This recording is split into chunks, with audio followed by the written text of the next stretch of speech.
Good day, everyone. This is Jason Trennert, Chairman and CEO of Strategas, the investment strategy arm of Baird.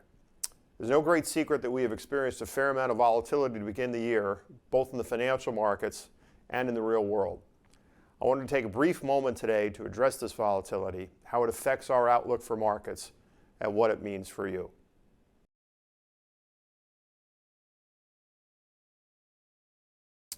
Well, I don't think there's any question that you have to look at the Russian-Ukraine situation as a risk-off market development, which means that you want to be focused on quality companies and you want to be focused on quality investments. 0% interest rates or close to 0% interest rates have created a lot of activity in very marginal investments, very investments that are quite levered.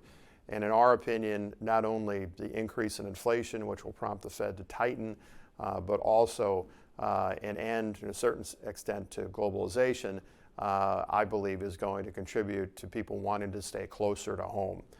We have a decidedly stronger bias towards value-oriented sectors in the United States, so that would be financials, industrials, energy, and basic materials.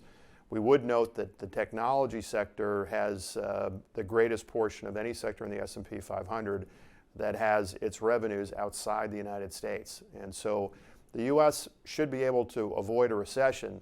Unfortunately, Europe may not be so lucky. And so ultimately, we think this underscores the need for quality and the need to stay a little bit closer to home.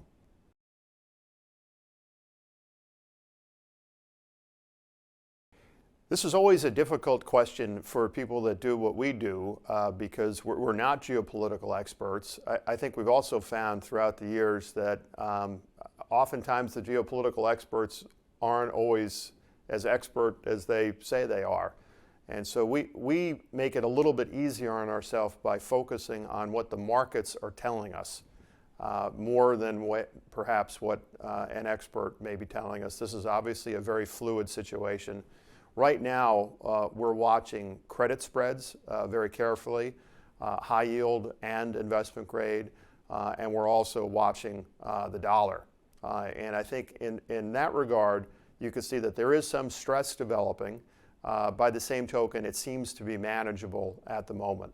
But I think ultimately the best advice I can give to anyone, and I'm giving it to ourselves, is to very much focus on the facts and things that are observable and measurable as opposed to the latest soundbite.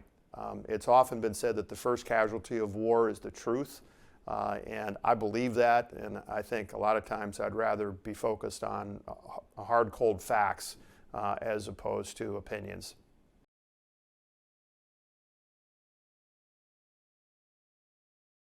Well, this development, the Russians' invasion of Ukraine, I think only increases inflationary pressures for a variety of reasons. Obviously, it's going to have an impact on the price of oil, which is already obviously moving higher because I believe we've been limiting supply unnecessarily.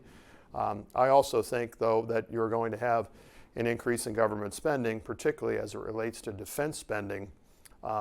Not necessarily in the United States, but in Europe and in Japan. And so government spending generally tends to be pretty inflationary as well.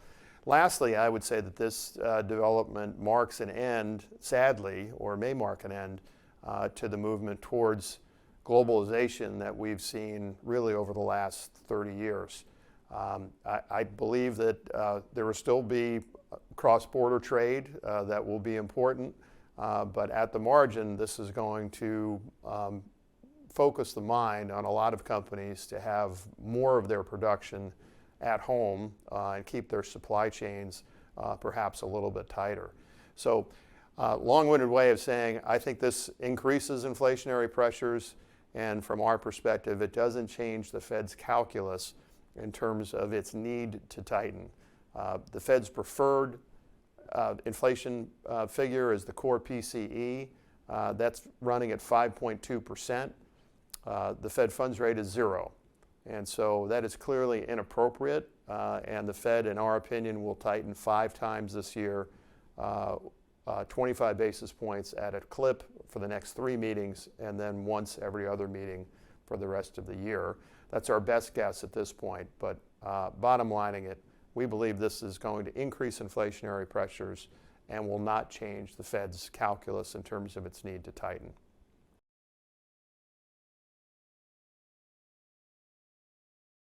I think generally speaking, people have to manage their expectations. As it stands now, it looks like profits for the S&P 500 will be up about 8%.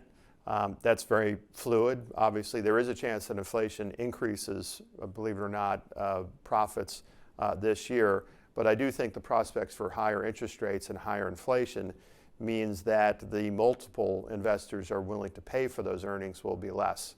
And so I take no pleasure in saying this, and I hope I'm wrong, but I think single-digit types of returns are pretty likely in 2022, if we're lucky, and perhaps after that as well.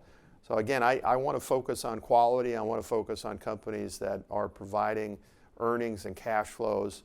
I think those will be good places to be. Interest rates are still very, very low, and equities will still be, I think, still one of the better places to be in terms of asset classes.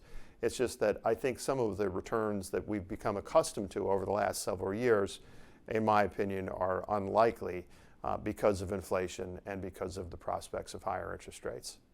I want to end by saying I very much appreciate your time and support. I hope this has been helpful. Please know that we'll keep a close eye on things as they continue to develop, and be sure to reach out to your Baird advisor if you have any additional questions. Thanks again.